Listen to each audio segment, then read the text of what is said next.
So people are like, ooh, they'll become an Islamic State if they do the Arab Spring. That already happened. That's not doing anything after 1967 because his presidency is in ruins because Israel humiliated him in Egypt so badly.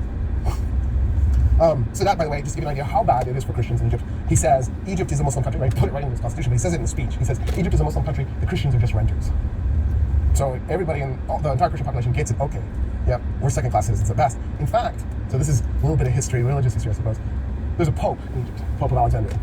Most of you don't realize this probably, but in the original Christian church, there were five patriarchs. There were five rulers of the church. There was the Pope of Rome, the Pope of Alexandria, and then the Patriarch of Constantinople, the Patriarch of Antioch, and the Archbishop of Jerusalem. There were those five. And actually, every religion says different. So some religions call them patriarchs, some call them bishops, some call them popes. But every Christian religion does different. But in the case of Egypt, in the case of Rome, the locals call them popes.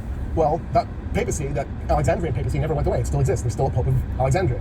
And the Coptic Orthodox population, the Christian population of Egypt, looks to that Pope for their spiritual guidance. Sadat actually had him put under house arrest. This is how catastrophic Copts are being treated. By contrast, Gamal Abdel Nasser, the president of Egypt we hated so much, was actually personally good friends with the Pope, the Alexandrian Pope, and they used to drink tea together. They used to hang out, right?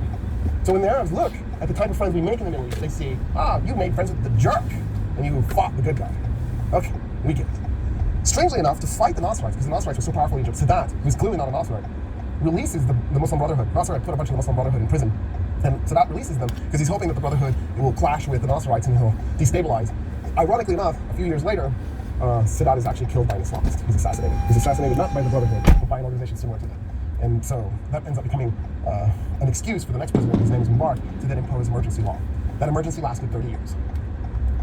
The president was assassinated, emergency law went into effect, and then lasted 30 years. And the U.S. supported and funded the government that insisted on maintaining emergency law for 30 years, for 3 decades. So this, of course, put U.S. foreign policy again at odds with the average Egyptian. I actually almost got in trouble because of that once. I was walking by myself late at night, I think it was like 2 a.m. in the street, and a pickup truck full of soldiers pulled up in front of me. I was headed home, and they go, "What are you doing?" I go, "I'm walking home." And he goes, "It's 2 a.m. I go, "Yeah, I know." And they go, "It's past curfew." I'm like, "Oh my God, please don't kill me." I'm so close. And they let me go, but they really made sure that I had the fear of God before they did. So, that's not quite fully the entire Egypt story, so let me just kind of wrap it up. Mubarak is a jerk, right? He's this tyrant, but he's not a vicious tyrant. He's not like Saddam Hussein style tyrant. He's not like killing people in large numbers. He's killing people in small numbers. He's imprisoning and torturing people, his political opponents. The Egyptian military gets in the habit of becoming pretty nasty. One of their favorite things to do is take people that they didn't like and they tie their hands behind their back and then they open a door and hook them on the door and then leave them. And so over time, right, it pulls your arms out of joint, but you just leave them for long periods of time. Zawahiri, the new head of Al-Qaeda, he's an Egyptian who had this treatment. He can't actually reach his mouth, so he can't feed himself, he can't shave his beard. He would never shave his beard, he couldn't if he wanted to. So he has to actually be helped to feed because he can't actually bring his hand to his mouth. Another fun tactic that the Egyptians in the Mubarak period liked to do was they would bring in a dog and have you raped, male or female, they didn't care. I mean, the dog was male, but you were male, female didn't matter. They would have a dog rape you. Al-Zawahiri was raped by dogs on multiple occasions. Dogs are haram in Islam. Not as bad as a pig, but in the area. So I guess it wasn't as, like they could have brought pigs in, I suppose. That would have been worse. But it was kind of the next best thing. In any case, Egypt got kind of a reputation in the Middle East for being kind of if the United States wants something bad to happen to you, they make sure Egyptian security forces get a hold of it. You've probably heard of extraordinary rendition. If you haven't, this is a good time to talk about it. So we got in this habit, especially in the Bush administration, but we really started well before that. It was really called rendition. Bush is the guy who created extraordinary rendition. So let's say we knew somebody was a terror suspect. We knew they were plotting to do something nasty to us. Let's say we knew they were going to attack some U.S. target. We knew. Like we had intercepted communiques that proved that that guy really was going to do something. What we would do is we'd have him kidnapped. We would do it ourselves, or we would have somebody else do it, the Israelis or the Egyptians, and then we would release the guy into Egyptian custody, and then have the guy tortured. But everybody knew who did the thing, in part because we'd always have a CIA agent in the room while you're being tortured. So, while you're screaming, the CIA guy is there, gathering any intel. By the way, torture, is that good for intel gathering purposes? You get a lot of good, reliable intel. Probably not, because the person being tortured will say anything to get you to stop. So people have a tendency to make stuff up, because they're like, okay, when I tell them I'm innocent, I don't know anything, I get tortured. But what if I give them something?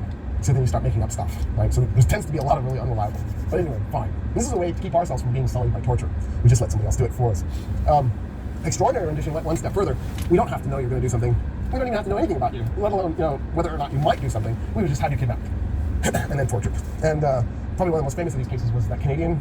He was an Arab American who was basically picked up by U.S. forces and handed over to Syrian forces for torture. Now, how does Syria fall in this? Is Syria a Soviet ally, now a Russian ally, or were they a U.S. ally? And the answer is they were a Soviet ally, now a Russian ally. And we have actually helped the Syrian rebels fight the Syrian government. But up until the Arab Spring, we actually used Syrian forces to torture people we want to torture. And we'd have a CIA operative in the room in Syria while they're doing this. In other words, we were willing to even work with our enemies to ensure that this happened. And of course, the Bashar al-Assad regime in Syria isn't exactly known for being particularly wonderful to its population. So again, we're on the wrong side. Right? We systematically had a tendency to be on the wrong side. All right, so now let me peel this thing back a little bit. So we've done Egypt, we've sort of done the Israeli part of U.S. foreign policy in the Middle East. So now I'm going to start you on the Iran-Iraq stuff, and then we'll cover the rest of it next time. I just want to get it started. In 1905, or 1906, I think it was in 1905, the Iranians decided to do something crazy. They decide to become a democracy. What are they thinking, right? And they actually vote for a government, and they install their first parliamentary elections, and they have their first government put in place. In 1906, the British overthrow the Iranian democracy. And the way they do it is they fund clergy, they pay mullahs and ayatollahs money to overthrow the Iranian government, the Iranian democratic government. Iran then ends up being ruled by a monarch until World War II. In World War II, Great Britain and Russia actually invade Iran. They cut it in half. That was the World War I dream. It actually happens in World War II. They build a highway across Iran, and what the British do is they send supplies to the Soviet Union through this highway through Iran. So they don't invade Iran to conquer it per se. They invade it because they want to be able to supply the Soviet Union, and they can't supply it through Europe because Germany has Europe. So they have to go all the way around and go through Iran. In the aftermath of World War II, Iran attempts to make another democracy. And they elect, in 1950, a president named Mossadegh.